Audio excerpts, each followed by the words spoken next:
It's been 20 years since LeBron James made his NBA debut. We have to come to terms with how insane that is eventually, right? October 29th, 2003.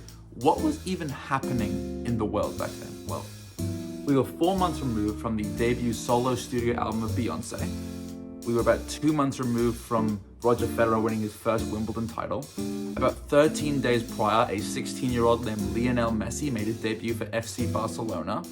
They were making Lord of the Rings movies, Friends was on air. We were about half a year out from the very first model of the iPhone Touch, and we were about a year before the real emergence of Ugg boots.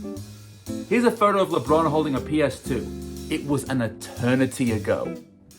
And yet here we are. LeBron James is entering his 21st season as a professional basketball player. It's been done before. A few years ago, Dirk Nowitzki entered his 21st season as a Dallas Maverick for one team. That's astounding, but he averaged 7 points and 3 rebounds in his last season. He only started 20 games. He was getting outscored by a 21-year-old Dennis Smith Jr., and he was playing on the second worst team in his conference. Still an achievement, still not a crazy achievement, but look at LeBron. He just averaged 28 points per game, which if he played the amount of games that's required, would have been good for 7th in the league, points per game wise. He still played 55 games. He started 54 of them. He's still one of the 10 best players in the world, and the core offensive engine for a team that wants to win a championship. This has never happened before. If anyone were to do it, however, it would be LeBron. A year and a half before his NBA debut, LeBron was on the cover of national magazine Sports Illustrated, and the headline read, "The Chosen One." Talking heads across the country have seemed to universally decided at that point that LeBron James, as a high school junior, was the heir apparent to Michael Jordan. Speaking of Mike, he's actually meeting with LeBron in 2003 to talk about the importance of branding and shoe deals. LeBron is in really high demand right now. Despite turning 17 only a few weeks ago, he has been in contact and networking with some seriously high-profile people, like Boston Celtics star Antoine Walker, NBA Most Improved player Tracy McGrady, rap legend Jay-Z for some reason, and the shoes that he's wearing for his high school games now are a custom pair of Adidas gifted to him by Los Angeles Lakers superstar Kobe Bryant, who's going to win his 3rd NBA championship in a few months. Draft comparisons are coming out for him, and the most common one is 3-time MVP Magic Johnson. If LeBron turned out to just be a 6-time All-Star, that's not enough. Anything other than a dozen All-Star appearances, a multiple-time MVP, and bringing home a few championship rings, people are going to call him a bust. And despite that, here we are. I've got his resume here. LeBron is a 4-time NBA MVP. He is a 19-time NBA All-Star. He is a 4-time champion. He's scored more points than anyone else in the history of the NBA. He's a 2-time Olympic gold medalist. He's a 6-time All-Defensive Team member. He's an ambassador for his community. He's a leader. And when we're discussing the greatest basketball player of all time, the discussion exists entirely between himself and Michael Jordan.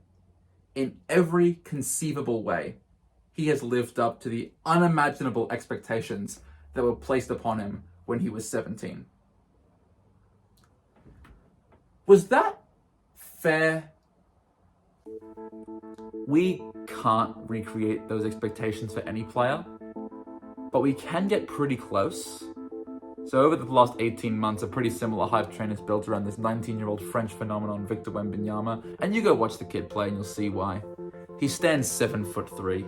He has an 8-foot wingspan. He has this incredible shot-making ability. He has surprising fluidity with the ball in his hands, and he has the kind of defensive instincts that project him to be at least an elite rim protector, essentially from day one.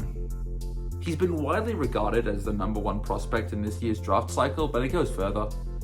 Widely regarded now as the best NBA draft prospect since LeBron James. Back during this year's NBA draft lottery, Chris Broussard of Fox Sports 1 proclaimed, If Wembanyama doesn't have a career that eclipses that of Hakeem Olajuwon, he'll be a disappointment. For reference, Hakeem Olajuwon is a top 12 player of all time consensus. He's a 12-time All-Star, he's a 2-time Defensive Player of the Year, he was the 1995 MVP, and he has more blocks than anyone else in NBA history. After Wembanyama's second Summer League game, that's before preseason, Kenny Smith of NBA TNT said, he'll win the MVP in his 4th year. If he does, he'll be 22, which would make him the second youngest MVP ever, only behind Derrick Rose. The pressure and the expectations being placed on this 19-year-old, they're immense. They are immense, and I think we could just gain a bit more perspective if we just step back for a second. In 2019, word began to spread about this 6'9" freshman at Lincoln High School in Michigan. He was averaging 28 points and 10 rebounds, and he was named the National Freshman of the Year, and Evan Daniels of 24/7 Sports named him the best high school prospect since LeBron James. In November 2019, yet another high schooler was placed on the cover of Sports Illustrated. The headline read, "Born for This, Magic, Michael, LeBron, and the 15-year-old who's next in line." And that 15-year-old was named Amoni Bates. Amoni Bates, wanting to capitalize on his newfound opportunity, reclassified his college recruiting class, and 7 months after that magazine cover, found himself on a live, televised interview on SportsCenter, where he declared his intention to play basketball for Michigan State University. He entered college basketball as the youngest player in the nation. His head coach, Penny Hardaway, played him at a position he'd never played before. In 18 games as a freshman, he averaged 9 points and 3 rebounds, shooting 38% from the field.